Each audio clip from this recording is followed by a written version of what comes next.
In this video, we're going to be taking a look at the first functionality of the transform program. So to use the program, go to your catalog menu and go down to methods, functions, and then go down to transform. Click enter to enter into your calculator page.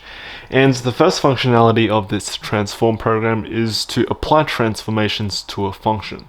So let's say we have some function, for example x cubed. We want to put that into our program, and then we also have to specify what variable we're dealing with. So to do that, we're just going to put in a comma and then the variable x. So the inputs are just the function comma the variable inside of this program, and you can click enter to run. And the program will ask you if you want to transform this function.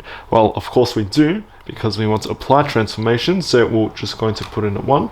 Click enter, and the program will now ask you to input in transformations. So the first one is dilation or reflection from the y-axis. So from the y-axis is stretching or squeezing horizontally, and let's say we want to dilate by a factor of 2, so stretching everything out by 2, and we also want to reflect everything, so we're going to put in a 2 but also include a negative for a reflection. So click enter, and this next prompt is a dilation or reflection from the x-axis, so stretching or squeezing vertically. Let's say we want to dilate by a factor of 3, so we'll put that in, and then now we have the translation. So the x translation, let's say we want to translate 4 units to the left, so we're going to put in a -4, and let's say 1 unit up, so put in a +1 to translate 1 unit up vertically. Click enter, and it's going to spit out all of this information. If you press the up key to enter into your program, so once the whole program is highlighted, you can click into the program to go through each line one by one. You can see that the program will list out all the transformations that you put in.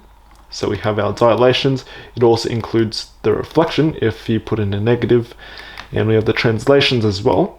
And the nice thing is we have the transformation matrices, and notice one thing, the numbers we put in, so whatever numbers we put in into those little prompts are the exact same numbers that appear in the transformation matrices. So we put in a -2 and then a 3 and then a -4 and a 1. Those are the exact same numbers that appear in these matrices. So if you have a question which gives you transformation matrices, all you need to put into the program is just those values in order. And then if you keep scrolling down, we have the input function. We put in x cubed, and this is the transforms program. This is the function we get once the transformations have been applied. So the CAS tells you that as well. So that's pretty much all for the first functionality of this transform program. There's 3 other functionalities of this transform program that I'll cover in the next couple of videos.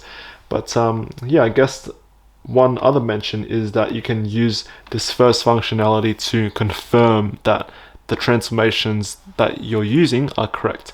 So let's say a question asks you to find the transformations to go from one function to another. You can put in your original function in here, and you can test using your transformations that you found if you end up with the second function or the image function. So that's another way you can use this first functionality. But that's pretty much all for this video. Hope you guys enjoyed it and found it useful, and I'll see everyone in the next one.